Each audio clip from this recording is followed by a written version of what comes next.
Assalamu alaikum rahmatullahi wa barakatuh, and welcome to this evening's edition of Let's Talk. Please continue to support Let's Talk and Huda TV in general on our Facebook page, which is www.facebook.com/Huda TV. Please like and share the page with your friends and family. It is an excellent tool of not only dawah, but of communicating with us as well.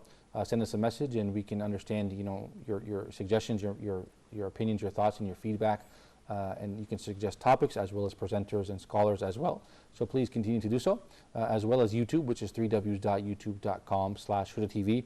And if you're in a country without a strong satellite signal, you can enjoy the online streaming there, or simply enjoy the uploaded videos that we have there for your educational benefit.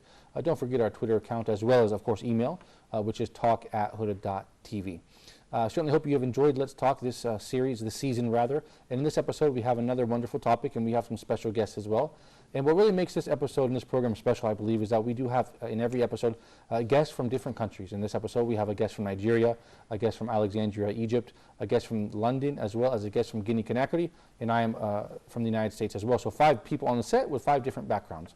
So we would like, in this episode, we certainly hope it's beneficial, to speak about not only how to be a good Muslim, but what exactly does that mean, especially considering that we come from different backgrounds and cultures and countries. So how is it and how can we practice Islam and be the best Muslim that we can be in different cultural settings and contexts? I think it's very important because as the environment changes around us, we do have to adapt to that to some degree without compromising our Islam. So let's talk about that. You guys, let me introduce my guest. Assalamu alaikum, dear brothers. All right, you guys, thank you for being with me on this episode of Let's Talk. I want you to go ahead and introduce yourselves one by one. Tell me a little bit about yourself, what country you come from, and where you are now. Nazif Abu Bakr by name, Nigerian by country. Okay, I'm in my early 20s now. Okay, great. Now, what part? I know Nigeria itself is a diverse federation with many different states. Really, culturally, educationally, religiously. Yeah, so talk about that. How many states do you have? How many different languages spoken, ethnic groups, religious groups even in your country, Nigeria? Okay, definitely the total number of languages spoken in Nigeria is estimated to be around 3,000. 300. Sorry. Yes, 300. That's still a lot. Yeah. 300. Yeah, that's a lot. That's still a lot. But 300, isn't it? Definitely. Yeah. But there are 3 main languages: Hausa, Yoruba, and Igbo. What about Fulani? Fulani, Hausa, Fulani can be classified. Okay, but the federal language, the national language is English language. Okay, interesting. Okay. Yeah, the medium of interaction between people, medium of communication. It is the only language that links the whole country together. Okay. Now, how many different ethnic groups do you have, and how many different religious groups do you have? Wow. Specifically, no one can tell you how many tribes are there in Nigeria.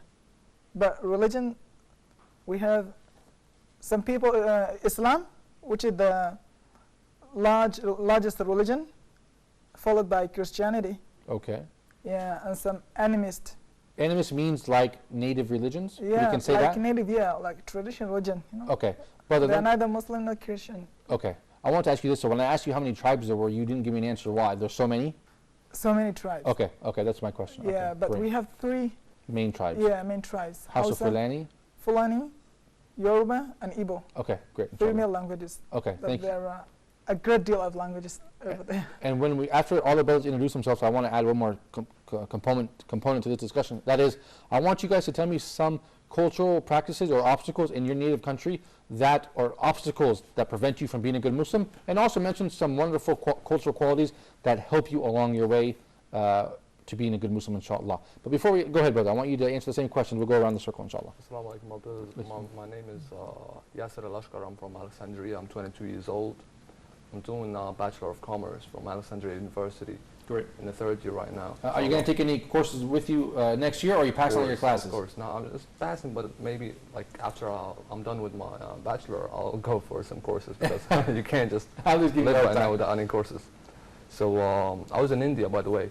Let's talk about that. Go ahead. I stayed there for 2 years, and I left there from Kuwait when I was 17 years old. So when I went to India, it was like a different place, different community, different culture, different place, a variety of various religions. Matter of fact, you got Hindu, Christians, Muslims, and of course the main one is our Muslims and Hindu and Christian. Okay. So basically, in New Delhi, in the capital, in the two largest cities in whole India, which is Mumbai, which it was actually Bombay, but they changed the name in America because every time an Indian calls American, it's like a Bombay, so bomb. So there's a bomb. So they changed it to It's not Mumbai. Mumbai, right? Yeah. Oh, yeah, right. So to avoid the machine. Well, go ahead, I'm sorry, go ahead. So there are almost like 3,000 languages there. Dude, that's amazing. 3,000, yeah, it's amazing. I mean, it's wonderful because you get an Indian. I had an Indian friend, and I was like, hey, what is this guy saying? And he said, I don't know. I said, you kidding me? You're Indian too? It was like, he's from another place. I don't know his language. That's good. Wow. Yeah, so, but the main thing is Hindi language. And in the capital, it's like a combination between Hindi and Urdu. Urdu, which is the language of Pakistan. Right, right. It's You're in kind of place similar to birth. Persian and Arabic, written in the same letters. Okay. So you get a variety of various Okay, great. everything. And I want you, after we finish going on the circle, when I come back Sure. to you, brother, I want you to mention the unity that you experienced in the main mosque there called Jama Well, Islami. thing is, when I experienced a weird thing in India, it wasn't the same thing in Kuwait when I left Kuwait, because in India there were some places, some parts in India I couldn't even hear azan. Oh, You really? feel me? So it wasn't comforting. You felt that something is missing. Subhanallah, subhanallah. I was like, I wanted to just to hear it. You know, Yeah, I Allahu wanted to Akbar, hear it. yeah. So. Interesting. And there are other parts in India where you get communities of just Muslims. So you have mosques and you know, Halal like meat all the and Islam, the whole- exactly. I had a trouble in India with halal meat, and actually one time I went to buy some cake. Right. So I took a bite, and that's when I felt that something is like tasting weird.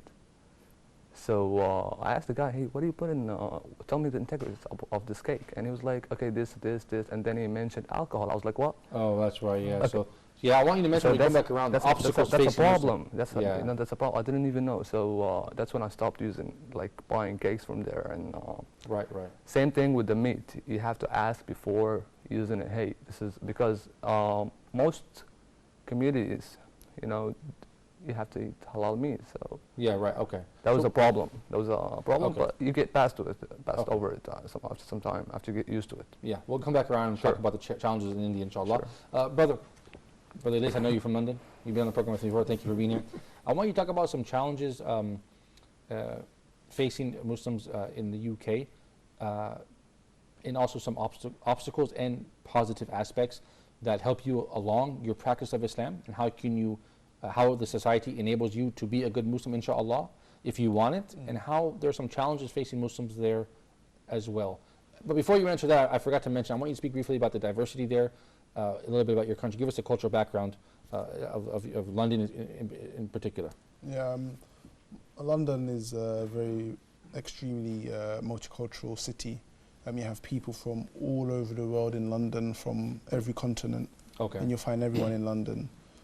Right. So in terms of understanding each other's culture, I believe that there are very little barriers. I mean, we all understand each other from a religious perspective, but also just from a cultural perspective, in terms of how we behave, how we speak, the foods that we eat, Right. what have you. So there's a lot of multiculturalism in London, and it makes it easier for me when I travel to other parts of the world to understand, you know, the mindset or concepts that other religions or other nations have. Right. Because I'm used to differences, so I'm used to understanding a person before behaving with him in a certain way. Yeah. Whereas maybe in other countries where it's just dominated by one, Yes. you know, sometimes they may not understand where I'm coming from, but Yes. maybe I understand where they're coming from. I like that. I prefer the multicultural environment because it builds tolerance and understanding, where Yeah. otherwise you feel a little bit narrow-minded. Yeah. But let me get back to you on the second question. We'll get that on the second time around. Brother, tell us a little bit about where you're from, and tell us a little bit about the country, the cultural background, the linguistic background, the ethnic groups. Give us a picture of your world that you come from. Okay. My name is Sulaiman Bari, and I'm from Guinea-Conakry, and I'm a student in Al-Azhar University in Cairo here. In my country, we have a lot of trip there too. but I don't know exactly how much. But it could be like minimum like 6 or 5. The one who are not. Tribes? Yeah, tribes. Oh, major tribes, which are Major, Fulani, yeah. Hausa. Like no, we have the like Fulani, and the Soso, and the Maninka, and the Manda, and Toma, Okay. and Gersi. But like the national language, it's French, you know. It's actually French. Yeah, French. Like because in the capital, if you're gonna communicate with people who's French. like different with your language, you're gonna communicate with them by French. Okay, lingua franca, as they say. But brother, I want to ask you, what about religious groups? Mhm. It's all Muslims, is it mostly Muslims, is it Christians, what is it? Yeah, like there's some ethnic there. Most of them are Christian. Most of them are Muslim. Most of them too. They're just like they in here. They don't know, because some of them they live like the place they live. Even if like Islam not gonna reach their level, Yeah, I understand. Okay, but we could say Muslim and Christian perhaps dominate the scene there. Yeah. You guys, in this episode, go ahead. But like the Muslim is the majority. Most of the people like In- the Muslim, like 90%. Oh, okay, Muslims. great. Oh, great, okay. Mashallah, Yeah. just like here in Egypt, or Mhm. more even, great. You guys, in this episode, we're talking about how to be a good Muslim and what obstacles and challenges face us on the way and what is helpful in the various cultural contexts that we come from. So let's take a quick look at this report, you guys, about how to be a good Muslim. Inshallah, I know it's a big topic, but let's talk about it, and we'll be right back after the short break. Questions now can be already answered because the person who's saying, I want to be religious, but something is stopping me, hopefully they heard about Yeah, Jannah. maybe it's motivation. This would be a motivation Maybe now. it's bad company. Maybe Uh-huh. it's laziness. Maybe it's your addiction to entertainment. Turn the thing off. Erase the games off your phone, for God's sake. Get a life, really. People are so addicted to entertainment now, and then they say, I can't feel anything in prayer. Well, what a surprise. You have to get off of the screen. You just have to get off. It's ironic, we're going to be on the screen, but if you're going to be on the screen, be there for something productive. You get motivated to play the Xbox and to win the game and beat everybody at it. Yep. Right? And then you turn into a couch potato at the same time. Right? It makes you less of a human. It really does. I mean, the only thing you can compare people playing video games, what other creature can sit in the same place for hours and hours and hours and not move? What animal on the earth can do that? I mean, even a snail is slowly trying to move from its position, right? Subhanallah. There's a really pathetic state for a person to be in, to sit for 2.5 hours before a movie. And the only time the muscle moves is for a popcorn to go into the mouth, right? Yeah. What a surprise you're not motivated. This is one thing. Bad company is another. A company that's in itself addicted to entertainment, what's it going to do for you? You have to be around people that are intellectually stimulating, that are doing good things around you. And a big thing also is to not be alone, especially for young people. When you're alone, you are shaitan's lunch. You're done. You're going to end up doing the wrong thing, I guarantee you. You need to be around in a safe environment. If you want to be alone, go to the masjid and be alone. Go to the masjid. Go sit in the library. Don't be alone. Don't be alone, especially not in your home. You have an internet connection at home, I don't need to say more. Don't be home. Cruising for a bruising, is that saying? That's correct. Yeah. I didn't know they said that, but yes. Hope you enjoyed that report from Brother Eddie from the Dean Show, as well as Brother Nauman Ali Khan. Wonderful, beneficial. I certainly like what he said about the social media, although I always encourage everyone at home to like and support us via our social media platforms. I do believe it's important to unplug sometimes. I was at home last night, and I picked up a book written by Professor Dr. Donald Cole. It was titled "From My Road to Islam: From Texas to Saudi Arabia and Egypt." And sometimes it feels good to pick up a hard copy of a book and enjoy it and read it. I know there's a lot of beneficial information online, but I think it's important to step away from that sometime and just kind of unplug, and perhaps this can help us on our way to being better Muslims, inshallah. Before the report, I did promise you guys we would speak about obstacles and challenges and things that are beneficial and helpful on our way to being good Muslims in the various cultural contexts that we come from. My participants this afternoon, or this evening rather, we are 5 in the studio, and we come from 5 different countries: Nigeria, Egypt. Also, the Egyptian brother Yasser has stayed in India for some time. A brother from the UK, as well as Guinea-Conakry in West Africa. So it gives us different experiences that we can share with you guys. So let's talk about that. Let's go to my right, Brother Nadif. Talk to me about some cultural practices in your culture, the Hausa culture, in Nigeria, perhaps at large, that is somehow an obstacle. It creates problems or challenges on your way to trying to be a good Muslim, and also share one of those, and also if you can share another one on the other side, a Nigerian cultural practice that helps you facilitate your way to being the best Muslim that you can be. Okay, Islam came to Nigeria thousands of years ago. But as we know, the real practice of Islam, like in the way of, according to Quran and Sunnah, we have difficulty following this, especially youth. Because now, mashallah, there's kind of renaissance, Islamic renaissance is taking place in Nigeria. But all people, elderly people, they are used to following the old way, the old system of practicing religion, for example, traditional religion. Right. Just Brother, I'm sorry to interrupt you. We're going to take a short break, but I want to get back to this point because you said there's a renaissance of Islam in Nigeria, yeah. which is very interesting. Let's get back to this point. We're going to take a short break. You guys stay tuned for more Let's Talk. We will be right back. Inshallah. Welcome back to Let's Talk. If you're just tuning in, we're having an interesting discussion regarding how we can be the best Muslim that we can be in light of the cultural context that we do come from. On this set right now, we have 5 different people from 5 different countries. That is Nigeria, Egypt, and India, as well as London and Guinea-Conakry down there in West Africa, as well as the United States. So each culture presents certain obstacles and challenges that perhaps can help us along our way to being the best Muslim that we can be. In other countries, in the same country, at the same time, can also have features of its culture that help us along that road. So let's take a look at, let's get back to Brother Nazif, that you were talking about a renaissance of Islam in your country, as opposed to some of the traditional practices perhaps that weren't that great. So talk about that. As I was saying, definitely now changing is taking place more than it was before in Nigeria. People, mashallah, there is a lot of awareness, religious awareness, especially from youth. Great. But all the people, because they're sticked to the old system of religion, which is traditional religion.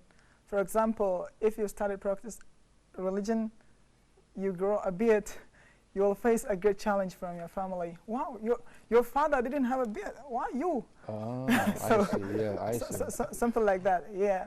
Or when you they call it when you go to a specific mosque, they say no.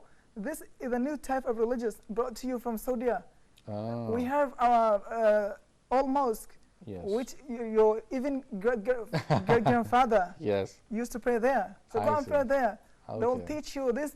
Americans are supporting them. They are being funded by America. So definitely, Okay, so there's some challenges there. I see along really your. a great challenge. But mashallah, if your parent just dialogue solve everything. Yeah. Yeah, keep dialogue with the people, with your family. Inshallah, they will understand. Okay, brother. Now thank you for sharing. I want you to give me one cultural practice in Nigeria that creates a problem for you, and one practice that that helps you. Like for example, you said having a beard becomes a problem. Really. Okay, so give me a cultural practice in Nigeria that's positive, that helps you along your way. Okay, especially Hausa, for example, shyness. You know, in Nigeria, for example, the prime example that I will give you, smoking is not taken lightly. You will not be given marriage. Oh, really If you great. smoke, That's yeah. great. Yeah, MashaAllah. wallahi. That's good. I like that so much. So if they find you a smoker in the house or culture, they don't like it. Definitely, you will bring a shame to the whole family. Subhanallah. And subhanallah, it is a great shame. Talk less of alcoholism, Wow. which is, wow. The whole environment, maybe they will keep you away from the environment. Okay, I recently saw on the news they destroyed like 200,000 beer bottles in Kano State or something. Really, Like in Kano State. Yeah, Yeah, great. this took place recently. Yeah, great. Yeah, Okay, the Baroque bottles, which exploded from, outside. outside. But so wonderful. I like what you said. So in the same culture, we have positives and negatives. So you have to kind of navigate your way through that. So thank you for Really. sharing that about Nigeria, about Kano State, where you come from, brother. I want you to speak about your native country, Egypt, or India, whichever you prefer, and name some things, a cultural practice that makes it difficult for you, and a cultural practice that makes it easier for you. Well, like I mentioned earlier, India was like perfect. But the thing is, for a newbie, for a new guy, for the first time to go there, you would have to find as a foreigner, as an Arab, as a Muslim Arab, you're going to a foreign country where you know nothing about, and you're at a young age, you know nothing about, absolutely nothing. So you have to go to these obstacles to learn from. Yeah. So that's what happened. That's what happened when the thing happened with me about the alcohol and cake, and I mentioned already that. So they put flavor on some food with wine and just for the flavor. We call it nakha, tam. Yeah, yeah. So that's what happened. Similar also to some kind of meats. Most Indians are, especially Hindu Indians, are vegetarian. They don't Right. go for meat. Okay. Why? Because they think that God created the animals just like He created you. So what gives you the right to to eat that? But I mean, it's a blessing that we have Islam, alhamdulillah. So Yeah. that's why, I mean, your body does need everything. Right. Does It needs need protein. meat Yeah. and veg, everything. Certainly. Everything does something to your body, to your mind, or to your soul, whatever. So anyways, the thing is, the good thing about India, Yeah, what tell me the happened- positive thing, something That's that right. helps you. The positive thing about India is that the Muslim community there is united. Great. They're just one. You feel that. You really truly feel that there are just one community. Whenever you need something, you know, a Muslim Indian, an Indian Muslim would do much better for you. You feel that. I felt welcomed actually. They all will just welcome me, inviting me to numerous events. Marvelous.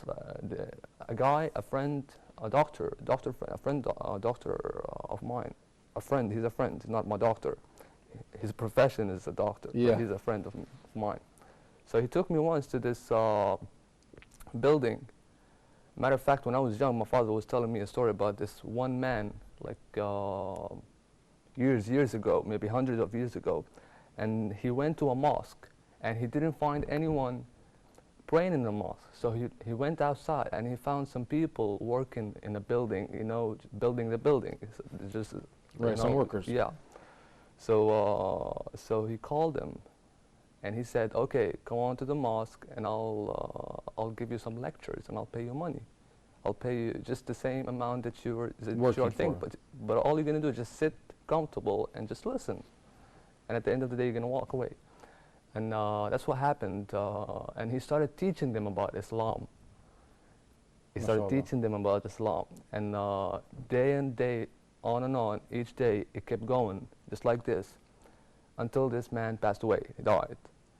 So his students got impressed. They were so touched by this, what happened.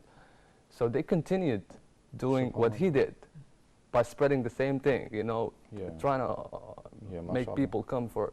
So this story, my father said it, mentioned it to me when I was young. When I went to India, this friend of mine, the doctor one, the surgeon, he took me to this huge building. It's like a mosque, a big mosque, but each floor got their own nationality. Each floor got their own nationality. Like Yeah. you find Americans, Europeans, Chinese, Russians, Arabs, Asians, Australians, you know, whatever you can imagine, you find there like a community for each community, a floor for each. So we were sitting in Ramadan having iftar, and that's when the surgeon, he was sitting right next to me, and he told me, "Hey, do you see that man over there with the beard?" And I looked, and he was like, you know, a righteous man. You could feel that, like he's so, you know, you'd respect him without even knowing him. So I was like, "Yeah, I see." He said, and then he told me the story and said, "That's his grandson." Oh, subhanAllah. So I was just like crying, like a little. So Yeah, it was subhanAllah. amazing, you know, the spirituality in some places. Yeah. Thank you, brother. That's it.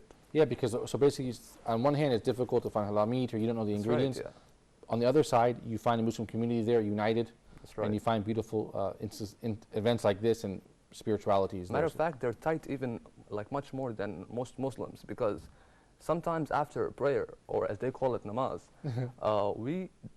sometimes we don't even do sunnah. We Right. don't pray this two Right, rakats right. We after. run, They do like they're much better. Okay, so Yeah, thank go you, brother. on. Yeah, great point. Right. Before I go back to here to my left, brother, I want to take a quick look at this report, which is regarding this topic, how to be a good Muslim, you guys. So check it out. Stay tuned, and we will be right back after this report. The more good deeds you do, the more Allah loves you. In Sunan Ibn Majah, Talha, you all know him, may Allah be pleased with him. One of the 10 heaven-bound companion of the Prophet ﷺ, one of the most beloved companions to the Prophet ﷺ. He says that I saw in a vision. I slept and I saw in a dream. And before he saw that dream and he told us about that dream, he is telling us that two men from a region up east came and reverted to Islam. They accepted Islam. So they were brothers. One of them was much better than his brother in worship. So he prays a lot of nights and he fasts a lot of days and he does a lot of good things, gives in charity.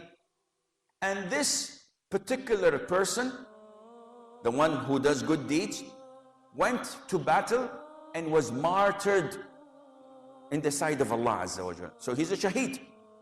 So what more do you want?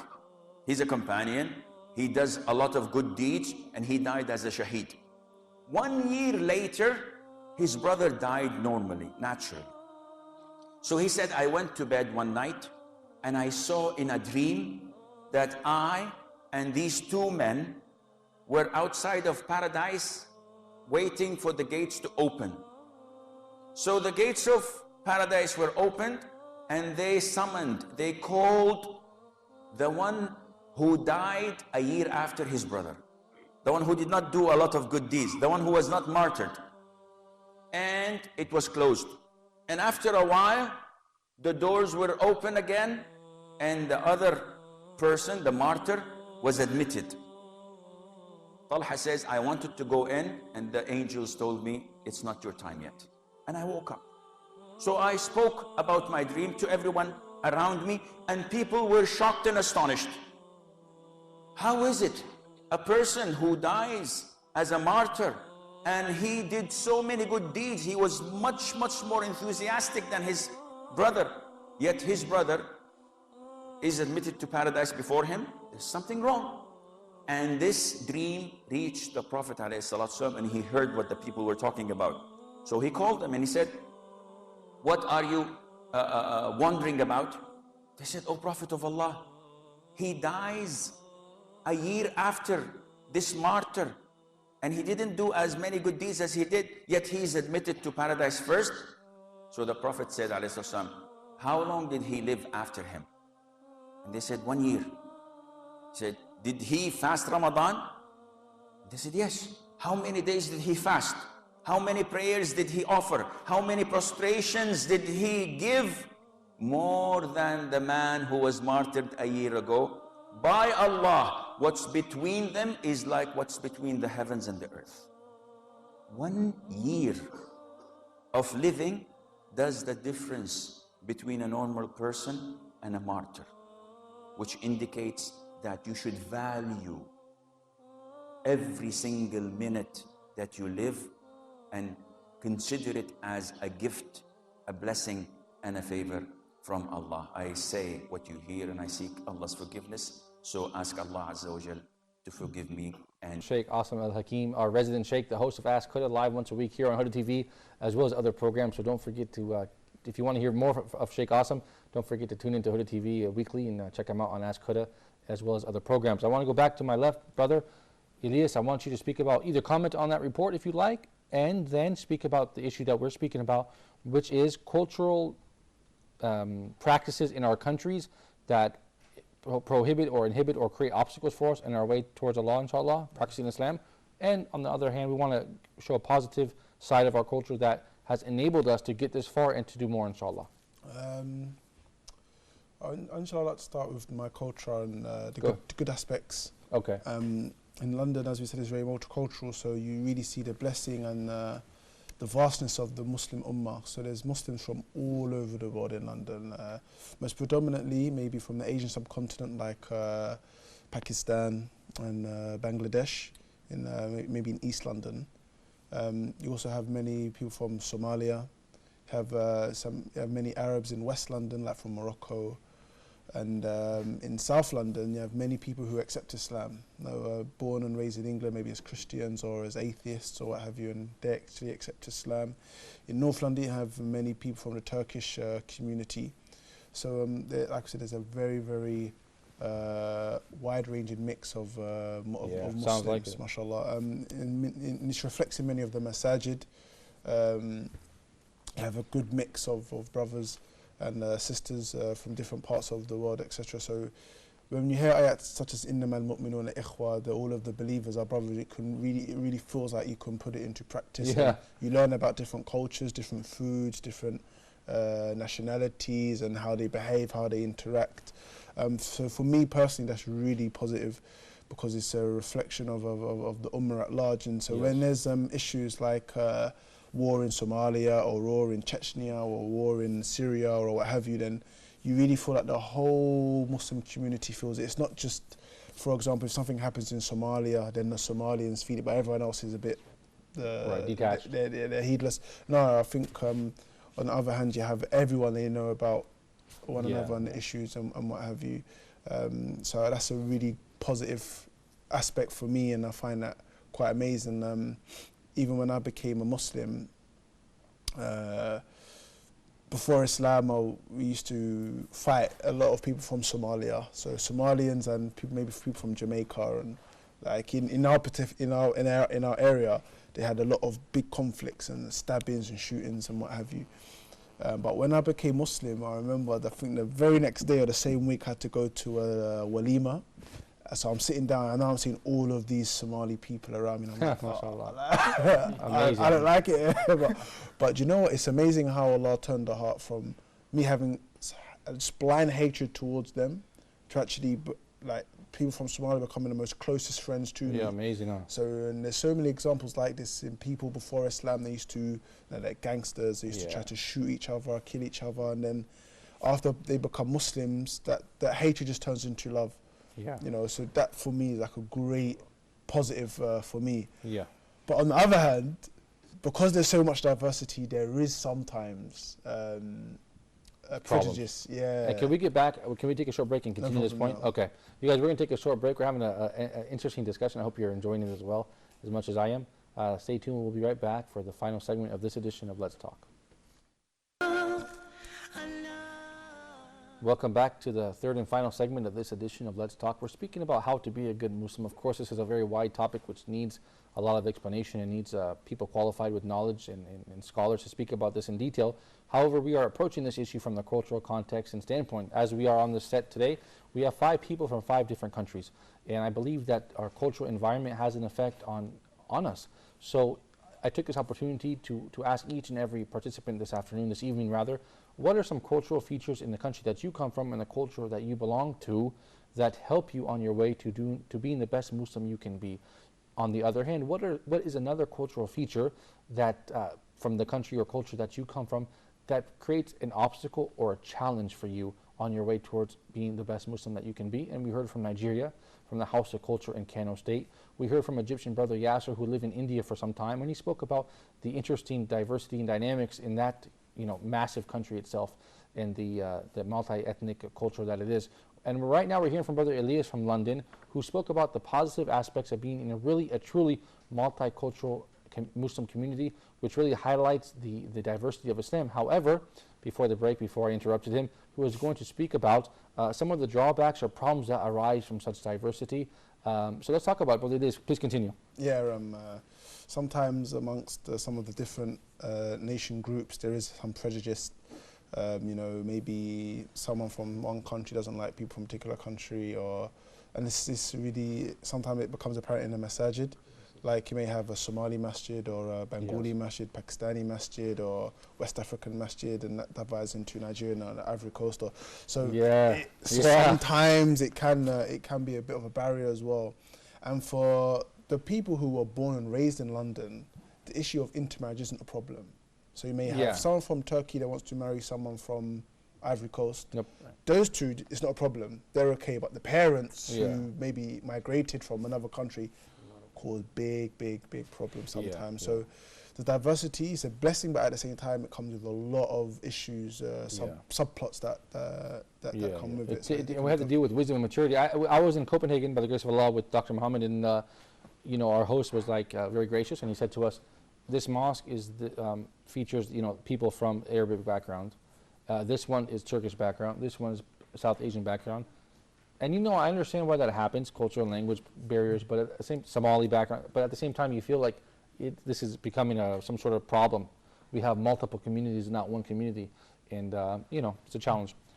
Go ahead, brother. Yeah, inshallah, just like in my country too, like before all of the countries I went, like it's Cairo here, I met like here too I'm free, but I meet here some brothers, like before he come, you're gonna see him like he's good, but when he come here, you're gonna say maybe start smoking or doing something, Because the environment, he sees it, so he wants to. to do something because the here is free, like. But what about your country though, in Guinea-Conakry? Guinea-Conakry, there is like because there your parents are there, even if your parents they didn't see, but if someone see you are doing something, he's gonna tell your parents, or he's gonna say, oh look at this is the son of So like and so. son and son, this one, so they're gonna talk. So this one only if you hear you're gonna be shamed, Yeah. to do something. But like if you go like far away from your country, like if because there no one's gonna tell you doing this, but if you don't be careful, you're gonna live the way. Okay, like to being a good Muslim, it's like it's between because in your body and your heart and your mind, because it's your mind or your heart gonna push you to go do this and this. Yeah, okay? of course, yeah. You see? So before your mind gonna push you, because human cannot like, if you sit only without talking, you are thinking about something. So that's your mind's gonna push you to do something. So like you're gonna just like, or to do like prayer or ibadat, dhikr, you see, or keep fasting, or like worship Allah, like wake up in the morning, like into the Fajr, like read the Quran, inna Quran al-Fajr, kana mashhuda.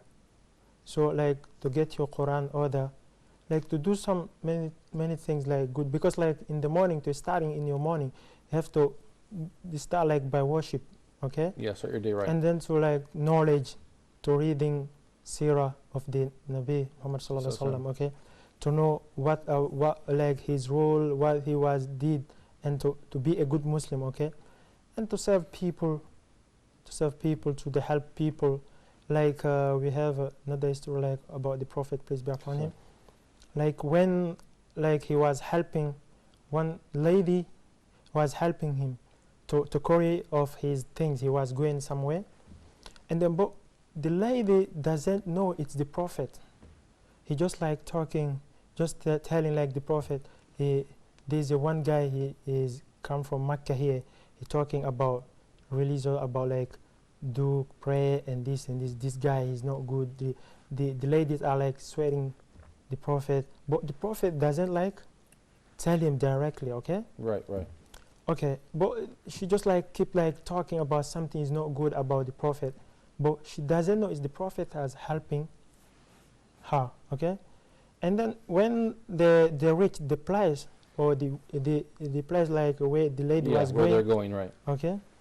And then like nothing, the lady doesn't ask the Prophet what's your name, and then the lady asks the Prophet, what's your name? Oh, and then the Prophet said, my name is Muhammad. And then he tell his name, and then say, wow, it's you. So that means it's you, Muhammad. Yeah. Prophet sallallahu. Say, mashallah. Yeah, great point. Because like to serving people, mashallah, is good. Yeah. So and then she, mashallah, she sees the good manners. Yeah. Yeah. But brother, I want to mention, you had mentioned when you left your country for another country, some people go astray. Yeah. But this doesn't just apply to Egypt. No, this applies, or Guinea-Conakry. This applies to anybody who travels outside their country. Like I am in a foreign country, you were in a when you were in India, because nobody's watching you. So in order to be, this is a test to really be a good Muslim, right? Yeah. Nobody can see what you're doing. You're in Cairo. Nobody can see you in Kano State. Nobody, when you were in India, could see you in Egypt, right? No one can see you back home what you're doing now, unless they will turn on the TV. But you know my point.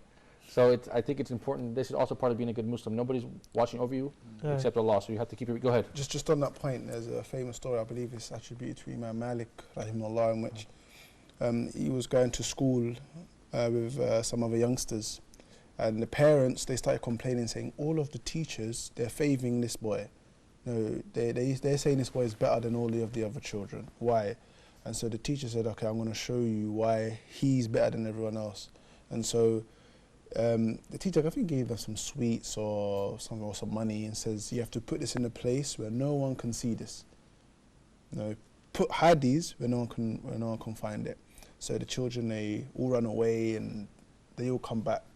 And I believe, I don't know, I'm not sure if it's Imam Malik, but I heard it was attributed to Imam Malik. Okay. And so Imam Malik comes back and he still has the sweet.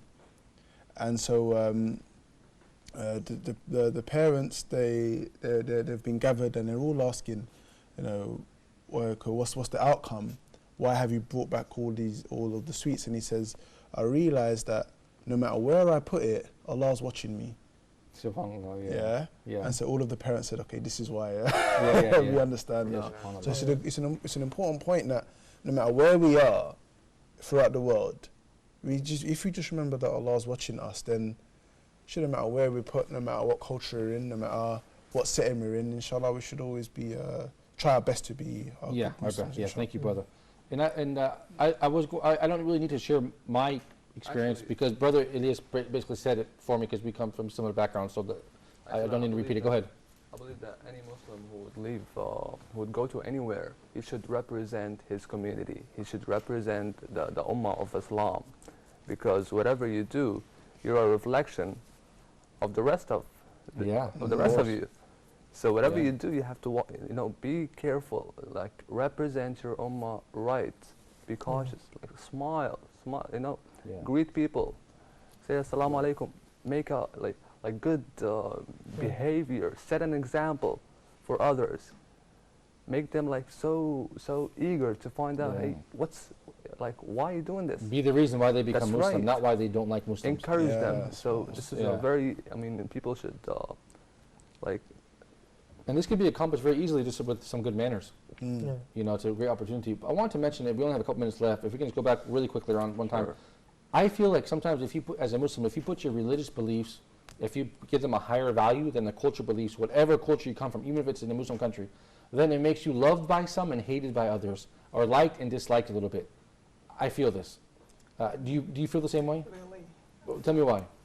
Okay, definitely. Wherever you go, you have to put Allah as the observer. Don't care about what other people say, whether for or against you. So, normally, when we're in a community, for example, in an Islamic community, we have a tendency of practicing Islam.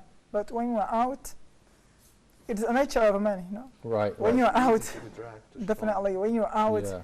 some people are ashamed to. Everybody feels this at some point. Me too, I feel this definitely. But you have to know that Allah is watching you and you're doing it not for the sake of showing. Yes. Showing off. Thank you. Yeah, That's just good. put Allah at the center of your eye. Don't care what other people say. Yeah, At that's the also end, a you tested. will emerge victorious. Yeah, go ahead, brother. Also get good company, because you're alone in a country you don't know no one in. Yeah, So yeah, you yeah, have to make friends, company of your own mindset. Good point. Yeah. Like get someone who's just like you, so you won't get dragged to what's wrong, to Yeah. Shaitan. Yeah. Just like one man, he went to a young man. He went to a wise man in China to learn to test his wisdom. So he asked about him, and he was in a high mountain. So when he reached the top of the mountain where the wise man lives, he knocked the door, and no one answered for almost 1 hour.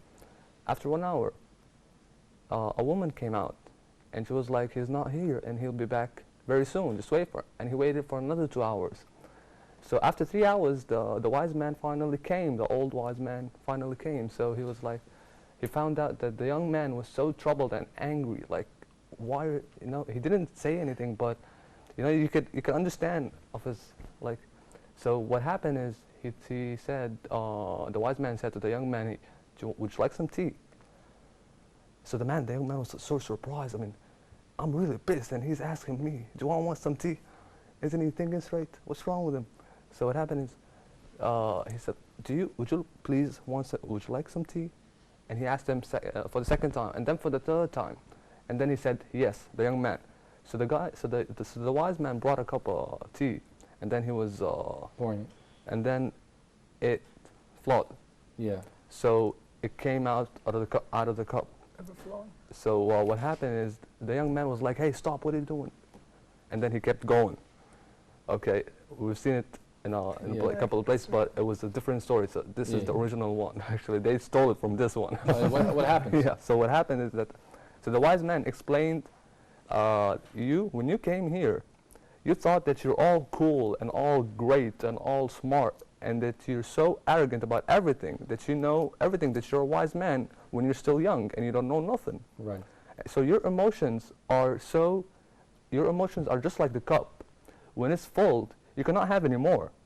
So you have to empty them first, so you Right. can get the new one. So you should represent, don't let your emotions affect the way you deal with people, Right, right. whatever it is.